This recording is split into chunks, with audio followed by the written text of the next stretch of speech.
પહેલા તો હું ચિંતામણી સંઘનો ખૂબ આભારી છું કે એ લોકોએ મને અહીંયા બોલાવ્યો, જેથી હું અગિયાર મુમુક્ષુઓની દીક્ષા જોઈ શક્યો. ખરેખર તમારા બાળકો તો ખૂબ જ ટેલેન્ટેડ છે. આ બધા બાળકો તો તમારા સંઘના સોનેરું ભવિષ્ય છે.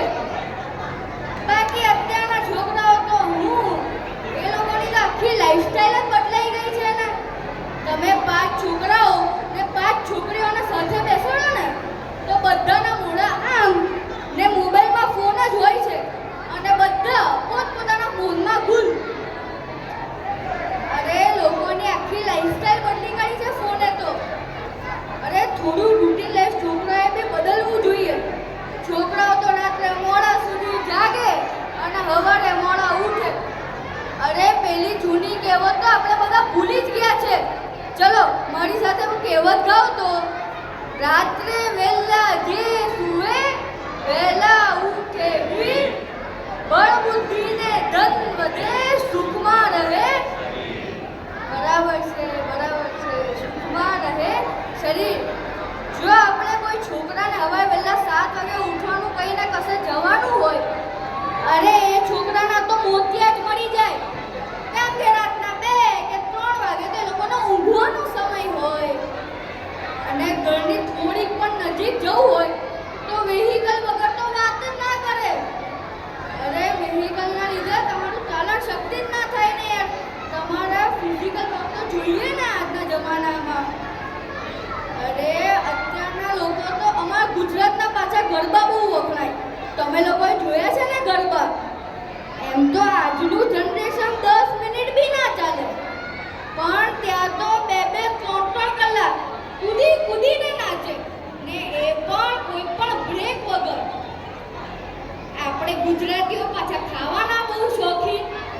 સવારે ફૂલ નવકરસી, બપોરે દાળ ભાત શાક રોટલી સાથે ફરસાણ તો હોય જ, ને પછી સાંજનો ચા નાસ્તો ને રાત્રે ફૂલ ખાવાનું ને પકવાન પણ સાથે હોય.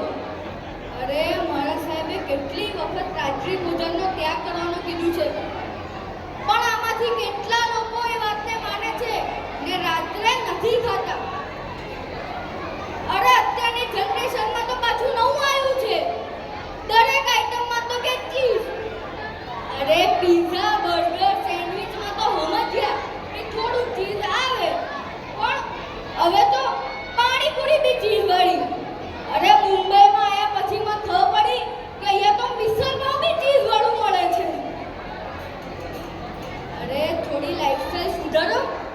આ 11 મનુષ્યોને જોઈને કંઈક તો શીખો. આપણે પણ એમનામાંથી ઘણું બધું શીખવાનું છે.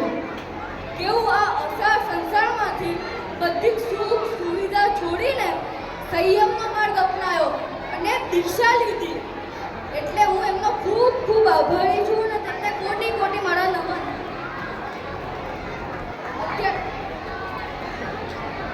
હમણાં તો પૂજ્ય આચાર્ય ગચ્છાધિપતિ મહારાજ સાહેબ નથી.